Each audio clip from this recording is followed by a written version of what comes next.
कहानी की शुरुआत में हम एक बुजुर्ग कपल को देखते हैं जो इस वक्त एक पार्टी में जा रहे थे। रास्ते में उनका हर एक बात पे झगड़ा हो रहा था। जो भी टॉपिक उनके दिमाग में आता उस पर बहस छिड़ जाती। उनका ध्यान एक बार के लिए इतना भटक गया कि एक दूसरी गाड़ी से वो टकराने ही वाले थे। जब वो अपने बेटे के घर पहुँचे, लैरी ने जोआन के हाथ में लगी हुई बैंडेज को उसकी शर्ट से छुपा दिया और उसे याद दिलाया कि आज तुम्हें पूरे परिवार को कैंसर के बारे में बताना है। जोआन ने कहा कि मुझे बस एक दिन और चाहिए, क्योंकि वो आज की पार्टी को खराब नहीं करना चाहती थी। परिवार ने उनका बहुत प्यार से स्वागत किया। उनकी शादी को 65 साल हो चुके थे। उन्होंने जोआन को बताया कि बेसमेंट में उसकी पुरानी फोटोज का एक डब्बा मिला है। उनमें से एक फोटो जोआन की पहली शादी की है, जो कि लूक नाम के एक आदमी के साथ थी जो युद्ध में मारा गया। इसी बीच लैरी के गले में अचानक से कुछ अटक गया। उसे सांस लेने में दिक्कत होने लगी। वो जमीन पर गिर गया। कुछ सेकंडों बाद ही लैरी की अचानक से आंख खुली। वो चौंक कर एक ट्रेन में उठा।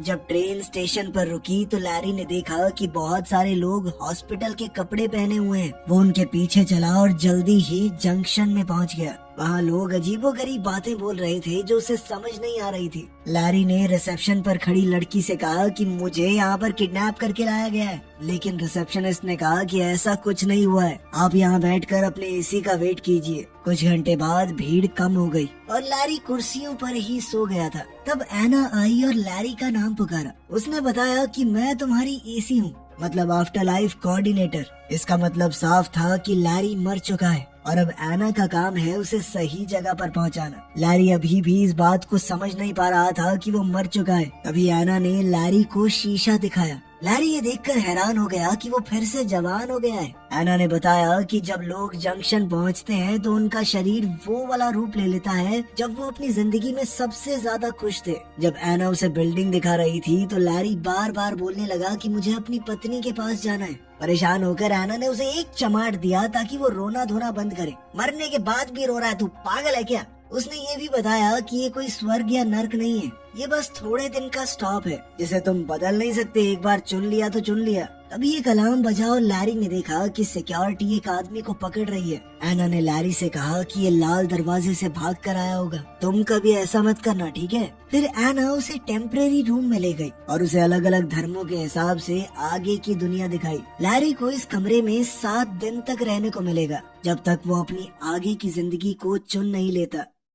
अलमारी में उसके मनपसंद कपड़े रखे हुए थे। कपड़े बदलने के बाद लैरी ने टीवी चलाया, लेकिन सारे टीवी चैनल्स पर ये दिख रहा था कि आप अपनी नई जिंदगी यहाँ शुरू करें, नहीं यहाँ शुरू करें। फिर वो जंक्शन घूमने गया। बहुत सारे स्टॉल देखे जो आगे की जिंदगी का सपना बेच रहे थे। आखिर में भूला भटका वो एक बार में पहुंचा। जैसे ही वो बैठा तो एक सुंदर औरत उसके पास आकर बैठ गई और फ्लर्ट करने लगी। वो दिखा रही थी कि तुम्हारी आगे की जिंदगी दिलचस्प भी हो सकती है। जिस पर लैरी ने कहा कि सॉरी दीदी, मैं शादीशुदा हूँ। बारटेंडर लूक ने लड़की को रोकते हुए कहा कि बार के अंदर एडवर्टाइजमेंट करना अलाउड नहीं है। जिसके बाद वो औरत चुपचाप चली गई। लैरी ने लूक से पूछा कि क्या तुम एक एंजल हो? पर लूक ने कहा कि वो भी उसकी तरह एक आत्मा है जो जंक्शन पर अभी नौकरी कर रही है। लैरी अभी भी थोड़ा कंफ्यूज था तो लूक ने उसे रूल बताए। एक बार अगर तुमने आगे की जिंदगी चुन ली तो उसे बदल नहीं सकते। दूसरी किसी जिंदगी में जाना भी अलाउड नहीं है। अगर कोई भी रूल तोड़ा, ज्यादा दिन यहाँ रुक गए या फिर अपनी जिंदगी बदलने की कोशिश की तो तुम्हें वॉइड में डाल दिया जाएगा।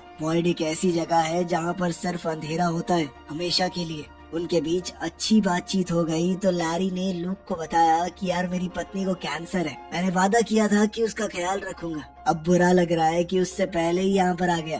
फिर एक दो गटकाने के बाद लैरी अपने कमरे में जाकर सो गया। अगली सुबह एना ने बेड पर चढ़कर लैरी को उठाया। बेचारा लैरी चौंक कर उठा। फिर वो एना से पूछने लगा कि लोग यहाँ पर नौकरी क्यों कर रहे हैं। एना ने कहा कि कुछ लोग ये मान ही नहीं पाते कि वो मर चुके हैं। कुछ अपने परिवार या जिनसे भी वो प्यार करते हैं उनका वेट कर रहे हैं कि वो भी एक बार मरने के बाद यहाँ आ जाएं तो फिर चले जाएंगे एक जगह पर। और सबसे ज्यादा बुरा तो उनके साथ हो रहा है जो चुन ही नहीं पाते। लैरी ने पूछा कि मेरी पत्नी का क्या हाल है? जोआन वो भी जल्दी मरती होगी है ना? लेकिन एना ने कहा कि ये इन्फॉर्मेशन अभी नहीं मिल सकती। लैरी ने फैसला किया कि वो जोआन का इंतजार करेगा। एना ने कहा कि देखो 7 दिन का स्टे तो फ्री है, उसके बाद तुम्हें भी काम करना पड़ेगा अगर रुकना है यहाँ पे, और साथ ही बेसमेंट में शिफ्ट होना पड़ेगा। कुछ दिन निकल गए लेकिन जोआन का कोई अता पता नहीं चला। एना ने कहा कि तुम श्योर हो, इसमें कई महीने भी लग सकते हैं, ऐसा भी तो हो सकता है उसका कैंसर ठीक हो गया हो। इसके बाद लैरी ने फैसला किया कि वो एक प्यारा सा घर बसाएगा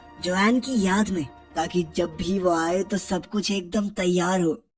उस रात लैरी ने अपनी पत्नी के लिए एक चिट्ठी लिखी। उसी वक्त कैंसर से जोआन मर गई और वो भी ट्रेन में उठी। अगली सुबह एना लैरी को उसकी नई जिंदगी की तरफ ले जा रही थी। लैरी ने एना को चिट्ठी देकर कहा कि जोआन को दे देना, लेकिन एना ने कहा कि ये रूल्स के खिलाफ है, अगर हो पाया तो कर दूंगी, पक्का नहीं कह सकती। लैरी अब स्टेशन की तरफ गया जबकि जोआन ट्रेन से उतर रही थी। एस्केलेटर पर लैरी ने अपनी पत्नी को देखा, लेकिन जोआन ने उस पर ध्यान नहीं दिया। बेचैन होकर बेचारा लैरी भी वापस हो लिया। वहाँ जोआन शीशे में अपना जवान चेहरा देख रही थी। दोनों मिले और प्यार से गले लगे। जोआन पहले ही समझ गई थी कि वो मर चुकी है। उसने लैरी को डांटना शुरू कर दिया कि इस तरह से कौन मरता है, बेवकूफ हो गया, ध्यान से नहीं खा सकते। तभी वहाँ रायन आया जो कि जोआन का आफ्टर लाइफ कोऑर्डिनेटर है। वो जोआन को लैरी से अलग करके उसके पहले पति लूक के पास ले गया, जो बेचारा 67 साल से उसका इंतजार कर रहा था। जोआन लूक को देखकर बहुत इमोशनल हो गई। तभी लैरी बीच में कूद पड़ा।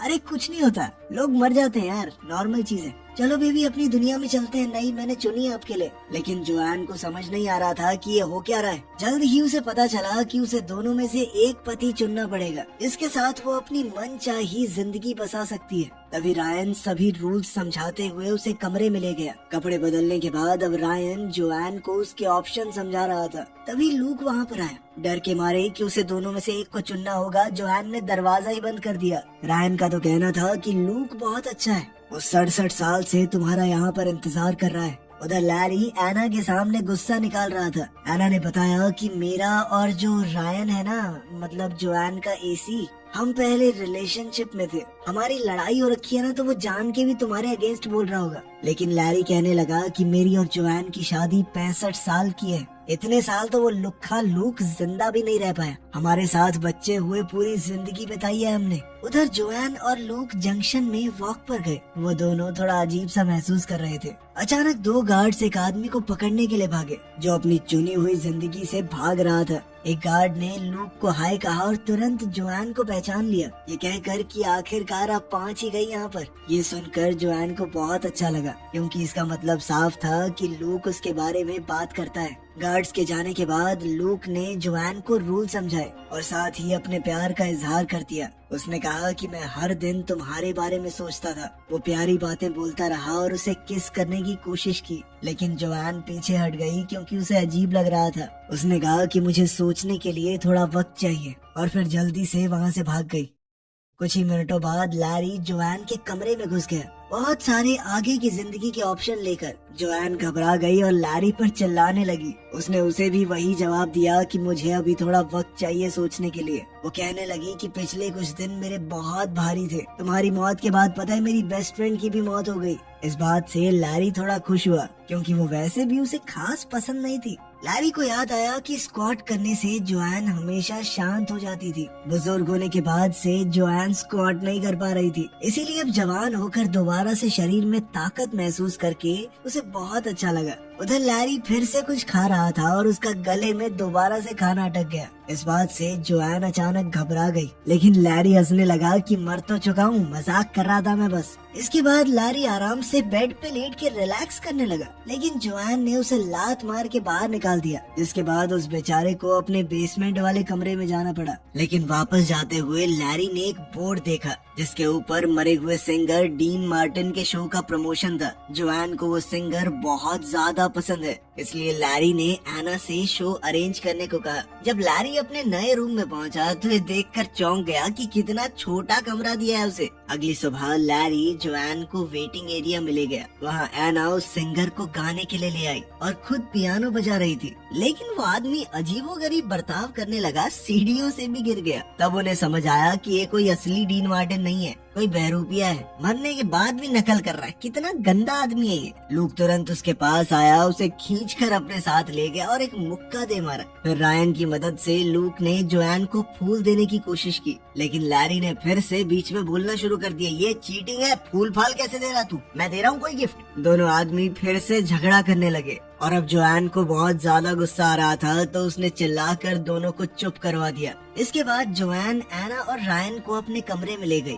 और उन दोनों पर काफी देर तक अपना गुस्सा निकाला। फिर उसने चिढ़कर कहा कि कोई तो रास्ता निकालो, ऐसे कैसे फैसला लूं मैं। कोऑर्डिनेटर्स ने रूल तोड़ने के लिए एक लंबी फोन कॉल की। कुछ देर बाद जोआन अपने दोनों पतियों को रूम में ले आई। कोऑर्डिनेटर्स ने बताया कि तुम्हारा केस थोड़ा सा खास है, इस वजह से हमें एक स्पेशल वीजा मिला है। जोआन को 2 बार चुनने की इजाजत मिलेगी। एक बार के लिए वो लैरी के साथ अपनी जिंदगी जाकर देख सकती है और एक बार लूक के साथ। उसके बाद उसे फैसला करना ही होगा। दोनों लड़के फिर से झगड़ा करने लगे कि पहले कौन जाएगा और उनके बीच में हाथापाई होने लगी। इसलिए जोआन फिर से चिल्ला पड़ी। उसने कहा कि पहले कौन जाएगा ये हम टॉस करके पता लगाएंगे। फिर से बहस शुरू हो गई। इस बार रायन ने दोनों को रोका।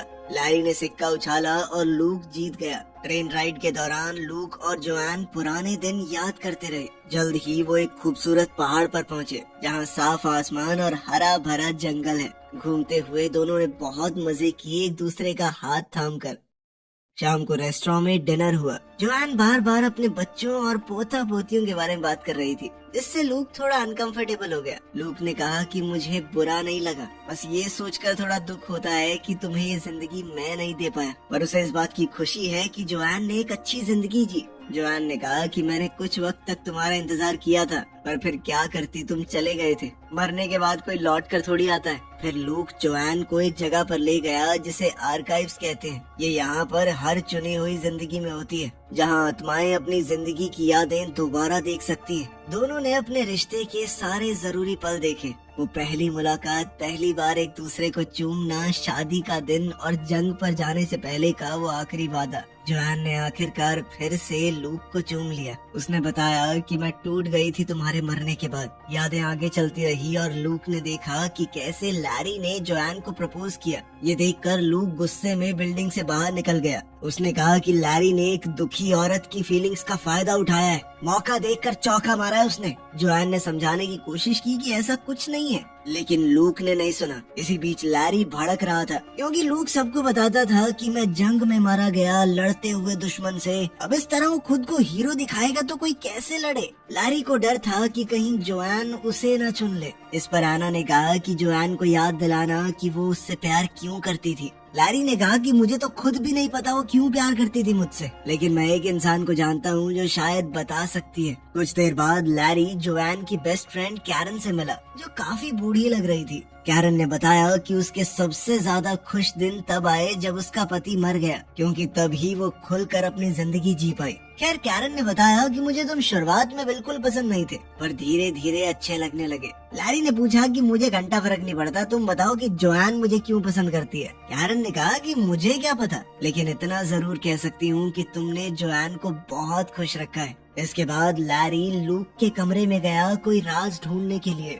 दीवारों पर निशान है जो दिखाते हैं कि लूक अपनी मौत के बाद हर एक दिन गिन रहा था और अपनी किताब में वो जोआन की ड्राइंग्स बना रहा था। तभी लूक वहाँ आ गया और लैरी पर चिल्लाने लगा कि तूने जोआन के साथ गलत किया है। जब वो दुखी थी तो तूने मौके पर चौका मारा है। दोनों बेकार से लड़ाई में उलझ गए। इसी धक्का मुक्की में लैरी का लेटर उसकी जेब से गिर गया। अब लूक कहने लगा कि जहाँ पर तुमने प्रपोज किया उस जगह को मैं और जोआन अपनी खास जगह मानते थे, तो सीधी सी बात है जोआन वहाँ पर मेरे जाने के बाद अकेला महसूस करेगी। तूने उसी चीज का फायदा उठा के पटा लिया उसे। अगले दिन लैरी जोआन को एक दूसरी जिंदगी दिखाने बीच पर ले गया। वो जिंदगी काफी पॉपुलर थी तो बहुत सारे लोग थे वहाँ पर। वो दोनों बातें करने लगे और एक दूसरे को चूमने ही वाले थे कि तभी एक लड़के ने बॉल से लैरी को मार दिया और फिर मूड खराब करने के लिए कहने लगा, तुम्हें पता है मैं कैसे मरा। खैर, बाद में दोनों समुद्र में अपनी बोट लेकर गए। लैरी ने जोआन से माफी मांगी कि तुम्हारी मौत के वक्त मैं साथ नहीं था। साथ ही वो इस तरह की बातें मारने लगा कि हमारे बच्चे हमें साथ देखते तो कितने खुश होते। इस पर जोआन कहने लगी कि तुम मेरा दिमाग बदलने की कोशिश कर रहा है ना,